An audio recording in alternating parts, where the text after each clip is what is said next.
الحمد للہ رب العالمین والصلاة والسلام علی رسول الکریم اما بعد فاعوذ باللہ من الشیطان الرجیم بسم اللہ الرحمن الرحیم۔ عزیزان گرامی قدر، السلام علیکم ورحمۃ اللہ وبرکاتہ۔ جنگ موتا کا تذکرہ چل رہا تھا۔ جنگ کی بھٹی ٹھنڈی ہو گئی، جنگ ختم ہو گئی۔ آئیے دیکھتے ہیں کہ اس کا نتیجہ کیا نکلا۔ اس سوال کا جواب کہ اس جنگ کا کیا نتیجہ تھا، اس کے سوال کا جواب کچھ تشریح طلب بھی ہے۔ بعض لوگ خیال کرتے ہیں کہ اس جنگ میں مسلمانوں کو شکست ہوئی، وہ وہاں سے بھاگ کر مدینہ منورہ پہنچے۔ وہاں کے لوگوں کو ان کی آمد کا پتہ چلا تو انہوں نے بھاگ کر آنے والوں کے خلاف شدید رد عمل کا مظاہرہ کیا، ان پر مٹی پھینکنے لگے اور ان نعروں سے ان کا استقبال کیا: یا فرار فررتم فی سبیل اللہ، اے بگوڑو تم اللہ کی راہ میں جہاد کرنے سے بھاگ کر آئے ہو۔ خطا پوش اور غریب پرور رسول کریم صلی اللہ علیہ وآلہ وسلم نے یہ فرما کر نعرہ بازی کرنے والوں کو خاموش کیا۔ آپ صلی اللہ تعالی علیہ وآلہ وسلم نے فرمایا: لیسوا بالفرار ولکنہم القرار انشاء اللہ عز وجل۔ ابن کثیر السیرۃ النبویہ جلد 3 صفحہ 469 469۔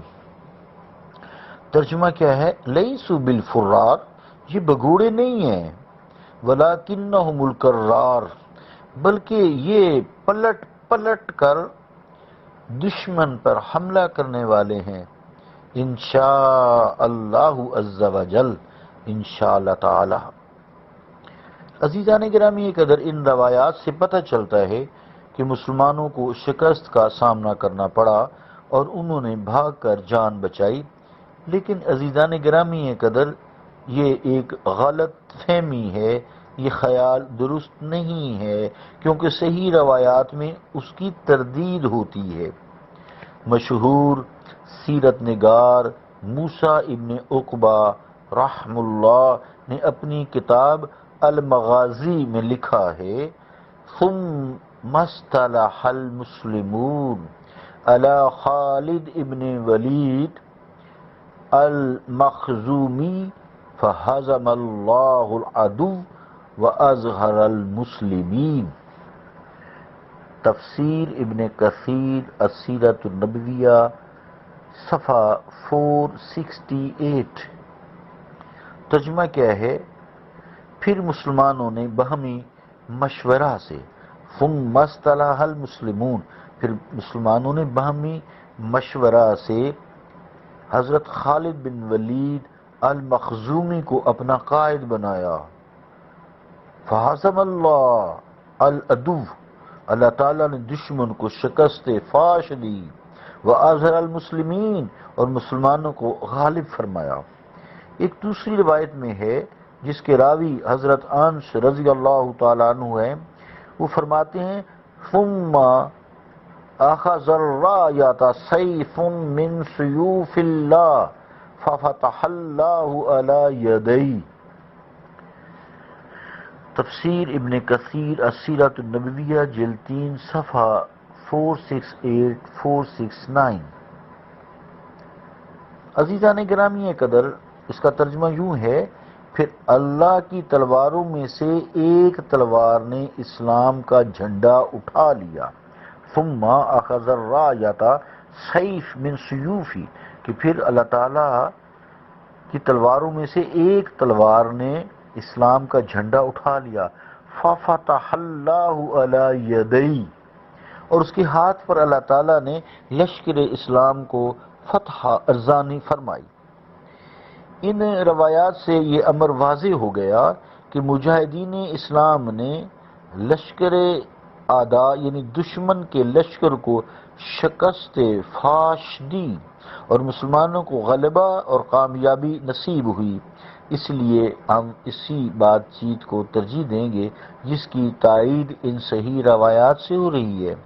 علامہ ابن کثیر نے ان مورخین کی آراء کو قلم بند کرنے کے بعد اپنی ذاتی تحقیق ان الفاظ کے ساتھ بھی تحریر کی ہے، وہ یوں ہے: فَلَمَّا حَمَلَ عَلَيْهِمْ خَالِدٌ هَزَمُوهُمْ بِإِذْنِ اللَّهِ وَاللَّهُ أَعْلَمُ۔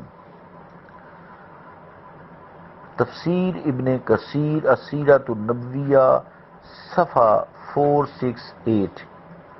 ترجمہ کیا ہے کہ جب حضرت خالد نے رومی لشکر پر حملہ کیا، فلما حمل علیہم خالد، پھر جب حضرت خالد نے رومی لشکر پر حملہ کیا، ہزموہم باذن اللہ، تو اللہ کی تائید سے انہیں شکست فاش دی، واللہ عالم، اللہ بہتر جانتا ہے۔ جن لوگوں کو اہل مدینہ نے بگھوڑا کہا تھا اور جن کے منہ پر مٹی پھینکی تھی، وہ سارا لشکر اسلام نہ تھا، بلکہ وہ چند گنتی کے افراد تھے جنہوں نے حضرت عبداللہ بن رواحہ کی شہادت کے بعد اور حضرت خالد رضی اللہ تعالیٰ عنہ کے زمام قیادت سنبھالنے سے پہلے جب حالات کو از حد تشویشناک دیکھا تو وہ جان بچانے کے لیے وہاں سے بھاگ کھڑے ہوئے تھے۔ صرف ان چند افراد پر اہل مدینہ نے خاک افشانی کی تھی۔ عزیزان گرامی قدر، آپ خود انصاف فرمائیے کہ اسلام کے 3000 مجاہد 2 لاکھ سے زائد رومی لشکریوں کے ساتھ جنگ آزما ہوئے، 3000 کہاں اور 2 لاکھ کہاں، رومی لشکری 2 لاکھ اور مسلمانوں کے 3000 اللہ کے شیر شاہین 2 لاکھ رومی لشکر کے ساتھ ٹکرا گئے، اور یہ جنگ پھر 7 روز تک جاری رہی۔ اسی جنگ میں حضرت خالد کے ہاتھ میں 9 تلواریں ٹوٹیں، سبحان اللہ، رضی اللہ تعالیٰ عنہ، لیکن مسلمانوں کے صرف 12 مجاہد شہید ہوئے اور بقیہ مجاہدین بخیر و عافیت واپس مدینہ منورہ پہنچ گئے۔ کیا اس سے بڑی کوئی فتح یابی ہو سکتی ہے؟ خود غور فرمائیں، نہیں ہو سکتی۔ مسلمان اتنے بڑے لشکر کے سامنے سینہ تان کر جنگ آزما ہوئے۔ چاہیے تو یہ تھا کہ مسلمان مجاہدین سے کوئی بھی بچ کر نہ آتا، لیکن صرف 12 مسلمانوں کا شہادت پانا اور بقیہ سارے لشکر کا خیر و عافیت واپس آنا در حقیقت یہ بے مثال فتح یابی ہے۔ عزیزان گرامی قدر، جو غزوہ موتا کے شہداء ہیں ان کی اسماء گرامی یوں ہیں جنہوں نے اپنی جانیں دے کر 2 لاکھ رومی سپاہیوں کے دانت کھٹے کر دیے: حضرت زید بن حارثہ، حضرت جعفر بن ابی طالب، حضرت عبداللہ بن رواحہ، مسعود بن الاسود، وہب بن سعد بن ابی سرحہ، عباد بن قیس، حارث بن نعمان، سراقہ بن عمر، ابو کلیب بن عمر بن زید، جابر بن عمر بن زید، یہ دونوں سگے بھائی تھے۔ عامر 12 ہو گئے، یہ دونوں بھی سگے بھائی تھے، اور سعد بن حارث بن عباد کے فرزند تھے۔ سلیمان بن موسیٰ بن عتبہ، الاکتفاء فی مغازی رسول اللہ، القاہرہ، مکتبہ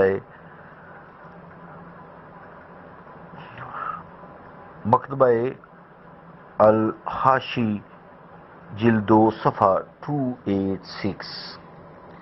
اللہ رب العالمین مسلمانوں کو فتح دیتا ہے ہمیشہ، وما علینا الا البلاغ۔